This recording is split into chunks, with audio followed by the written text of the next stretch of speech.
हम लोग जो है आज के क्लास में हम लोग जो है कूलम्ब का नियम, ठीक ना, कूलम्ब चाचा का नियम क्या होता है तो हम लोग आज के क्लास में हम लोग देखेंगे।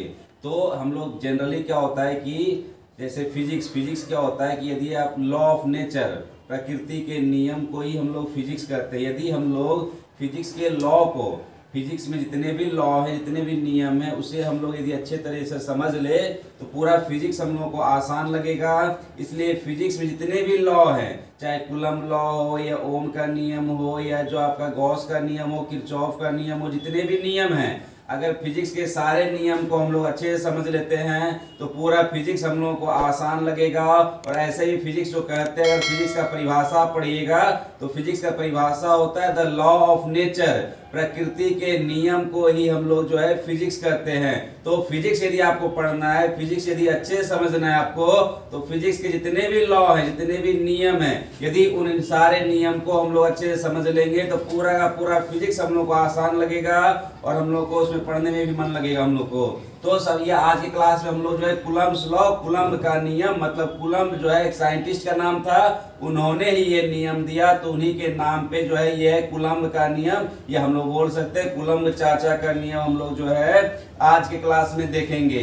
तो सबसे पहले हम लोग जानते हैं कि कोई भी यदि आपका जो हम लोग पढ़े यहाँ पर जानते पहले से कि यदि विपरीत आवेश रहेगा, यदि कोई भी विपरीत आवेश रहेगा तो उसके बीच में जो है, उसके बीच में आकर्षण बल, अट्रैक्शन फोर्स लगता है।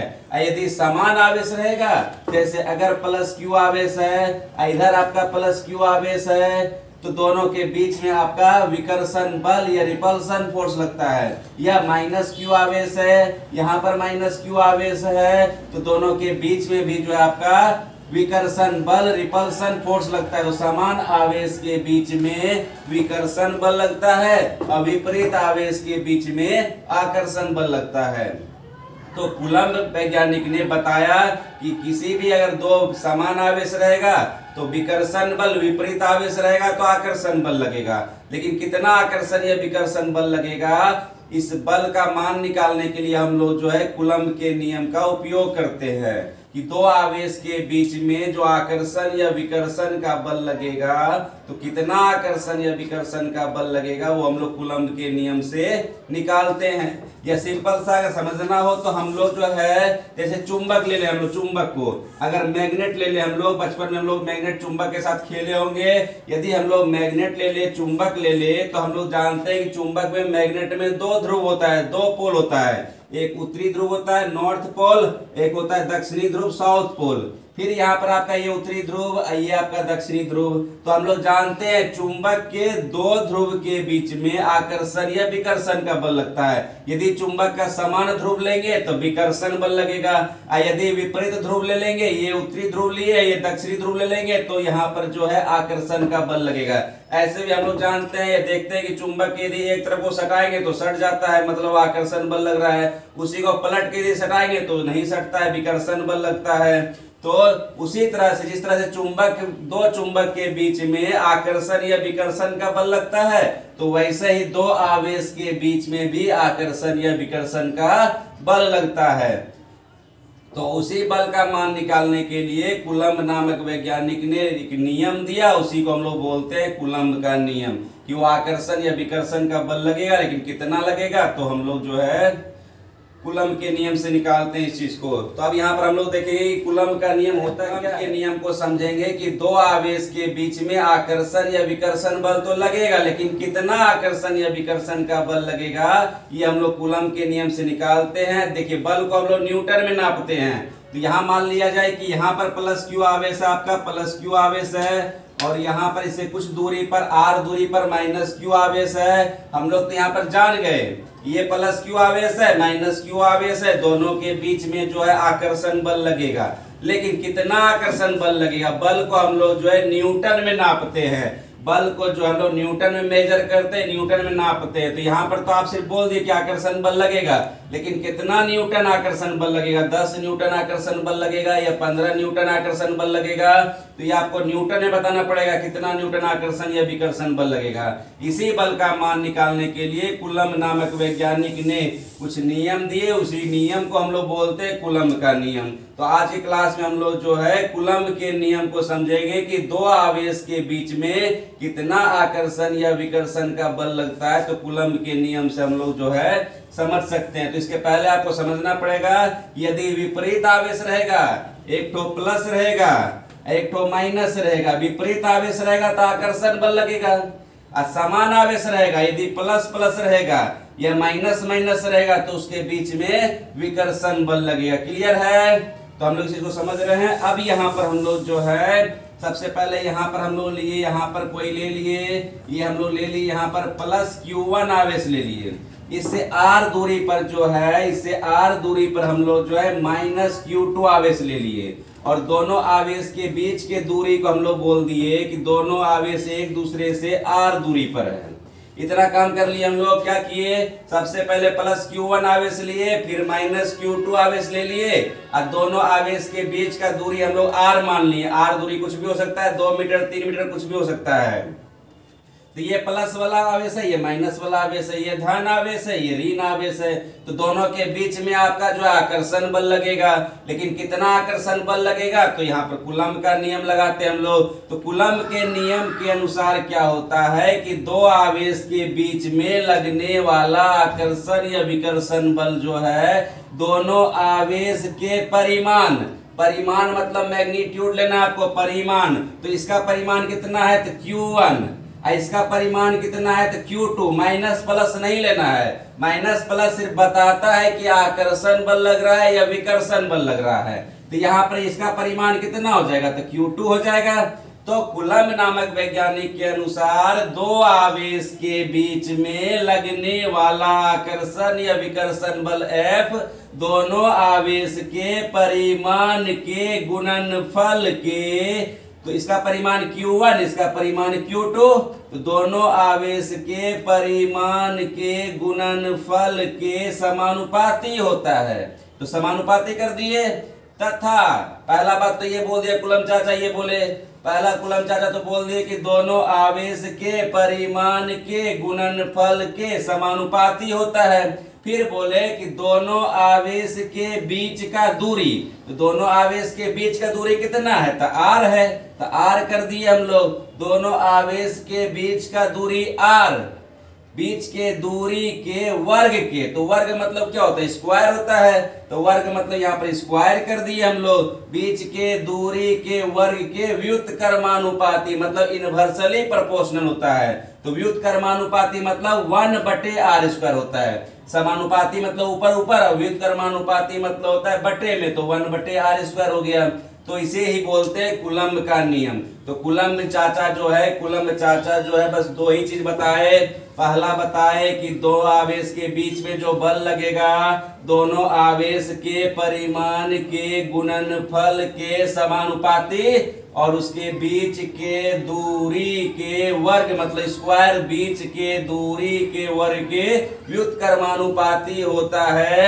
इसे ही हम लोग कूलम्ब का नियम कहते हैं। बस यही आपका दो जो है आपका कूलम्ब का नियम है। फिर इसके आगे क्या करते हैं हम लोग, ये तो हो गया व्युत्क्रमानुपाती। फिर दोनों को एक साथ लिखेंगे हम लोग, दोनों को एक साथ लिखते हैं, तब ये क्या हो जाएगा, तब ये हो जाएगा F समानुपाती Q1 इंटू Q2 बटे R का स्क्वायर। इतना हो गया। अब फिर हम लोग जानते हैं कि यदि आपका जो है ये समानुपाती चिन्ह है और आप चाह रहे हैं कि इसके जगह पर बराबर का चिन्ह देने के लिए, तो कोई भी सब्जेक्ट रहे, फिजिक्स रहे, केमिस्ट्री रहे, मैथ रहे, यदि समानुपाती चिन्ह हटा करके आप चाह रहे हैं कि इसके जगह पर बराबर का निशान दिया जाए, तो बराबर का निशान दिया जाए तो आपको किसी न किसी कांस्टेंट से या नियतांक से गुना करना पड़ता है। तो नियतांक यहाँ गुना कर दिए K से, तो K क्या हो जाएगा, K into Q1 into Q2 बटे R²। तो बाकी जो था उसी को लिख दिए हम लोग। खाली क्या कि यहाँ पर समानुपाती चिन्ह था, इसको हटा के बराबर दिए।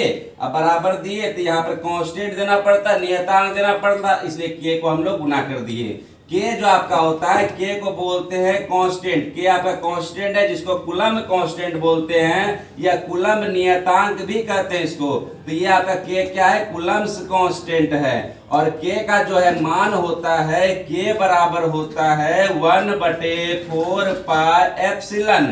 इसको हम लोग एप्सिलॉन पढ़ते हैं। एप्सिलॉन कैसे लिखेंगे, तो ऐसे सी लिख करके इसका पेट काट देंगे तो ये एप्सिलॉन हो गया। तो के का मान क्या होता है, के जो आपका कूलम्ब कांस्टेंट है, कूलम्ब नियतांक है, तो के का मान होता है, के बराबर होता है 1/4 पाई एप्सिलॉन। तो के बराबर 1/4 पाई एप्सिलॉन हो गया। तो के के जगह पर किसको बैठाएंगे, तो के के जगह पर हम लोग लिख सकते हैं 1/4 पाई एप्सिलॉन। तब ये एफ बराबर हो जाएगा, के के जगह पर लिखेंगे 1/4 pi epsilon into Q1 into Q2 बटे R स्क्वायर। यहाँ तक लिख दिए हम लोग। अब इसके आगे हम लोग करना है, इसके आगे करना है, इसके आगे अब यहाँ तक हो गया। अब ये जो एप्सिलॉन है इसको बोलते हैं परावैद्युतांक बोलते हैं या परमिटिविटी बोलते हैं। ये दो आवेश के बीच के माध्यम पर डिपेंड करता है। ये एप्सिलॉन आपका परावैद्युतांक है। इसको अगले वीडियो में हम लोग जो है इसको समझेंगे, एप्सिलॉन क्या होता है, इसका परिभाषा डेफिनेशन सब बताएंगे आपको। एप्सिलॉन क्या होता है, परावैद्युतांक होता है। अभी हम लोग को सिर्फ इतना पता है कि होना चाहिए कि ये एप्सिलॉन बराबर होता है एप्सिलॉन नोट, या इसको एप्सिलॉन 0 ही पढ़ते हैं, इंटू एप्सिलॉन R होता है। तो ये एप्सिलॉन, चूंकि एप्सिलॉन बराबर होता है एप्सिलॉन 0 इंटू एप्सिलॉन R होता है। तो ये जो आपका एप्सिलॉन है, एप्सिलॉन की जगह पर क्या लिखेंगे, एप्सिलॉन 0 इंटू एप्सिलॉन R लिखेंगे। तब ये क्या हो जाएगा, एफ बराबर, तब ये एफ बराबर हो जाएगा 1/4 पाई एप्सिलॉन है। तो एप्सिलॉन की जगह पर क्या लिखेंगे, एप्सिलॉन 0 इंटू एप्सिलॉन R। ये एप्सिलॉन नोट भी पढ़ते हैं इसको, epsilon note into epsilon R into क्या बचा हुआ है यहाँ पे, यहाँ बचा हुआ है Q1 Q2 बटे R स्क्वायर। तब ये हो जाएगा Q1 ये Q2 बटे R स्क्वायर। यहाँ तक पहुंच गए। ये जो आपका एप्सिलॉन R है इसको बोलते हैं आप सापेक्षिक परावैद्युतांक। तो आपको यहाँ पर थोड़ा सा एक लाइन याद रखना पड़ेगा कि हवा या निर्वात के लिए, हवा या निर्वात मतलब वैक्यूम जहाँ कुछ भी ना हो, हवा या निर्वात के लिए एप्सिलॉन R का मान जो है वो 1 होता है। कितना होता है, 1 होता है। एप्सिलॉन R का मान 1 होता है। तब यहाँ पर जो है हम लोग एप्सिलॉन R का मान 1 रख देंगे तो बचेगा खाली क्या, खाली बचेगा एप्सिलॉन नोट या एप्सिलॉन 0 बचेगा। तब हम लोग लिख सकते हैं F बराबर 1/4 पाई एप्सिलॉन नोट या एप्सिलॉन 0। एप्सिलॉन R तो 1 हो गया क्योंकि हवाई निर्वात के लिए एप्सिलॉन R का मान 1 लेना है। तो अगर इसी जगह पे 1 लिख देंगे तो खाली बचा 1/4 पाई एप्सिलॉन नोट इंटू क्या हो जाएगा Q1 इंटू Q2 बटे R स्क्वायर। तो ये हम लोग का आ गया कूलम्ब के नियम का फार्मूला आ गया, कंप्लीट फार्मूला। ये कूलम्ब के नियम का कंप्लीट फार्मूला आ गया। यदि आपसे कोई पूछ देता है कि कूलम्ब के नियम का फार्मूला क्या है या कूलम्ब का नियम क्या है, तो शॉर्ट में बोल सकते हैं उसको, F बराबर 1/4 pi epsilon note Q1 Q2 बटे R स्क्वायर। ये कंप्लीट आ गया। जहां 1/4 पाई एप्सिलॉन नोट क्या है, ये कांस्टेंट है, जिसको कूलम्ब कांस्टेंट या कूलम्ब नियतांक कहते हैं। तो आपको यहाँ पर जो है इसका मान थोड़ा सा याद रखना है। अगले वीडियो में हम आपको बता सकते हैं कि 1/4 पाई एप्सिलॉन नोट का मान जो है कैसे निकालते हैं। इसका मान होता है 9 गुना 10 का पावर 9 न्यूटन मीटर स्क्वायर पर कूलम्ब स्क्वायर। तो ये आपको ध्यान रखना है। भी अगले वाले वीडियो में हम बताएंगे आपको कि इसका मान कैसे निकालते हैं 9 गुना 10 का पावर 9। लेकिन अभी आपको याद रखना है कि 1/4 पाई एप्सिलॉन नोट का मान जो है 9 गुना 10 का पावर 9 न्यूटन मीटर स्क्वायर पर कूलम्ब स्क्वायर होता है। क्लियर है। तो यही हम लोग का जो है कूलम्ब चाचा का नियम है। यदि हम लोग इस नियम को अच्छे से समझ लेंगे तो हम लोग जो है दो आवेश के बीच में कितना आकर्षण या विकर्षण का बल लगेगा, इस फॉर्मूला से हम लोग जो है कूलम्ब के नियम के फॉर्मूला से हम लोग निकाल सकते हैं। आज की वीडियो में इतना ही।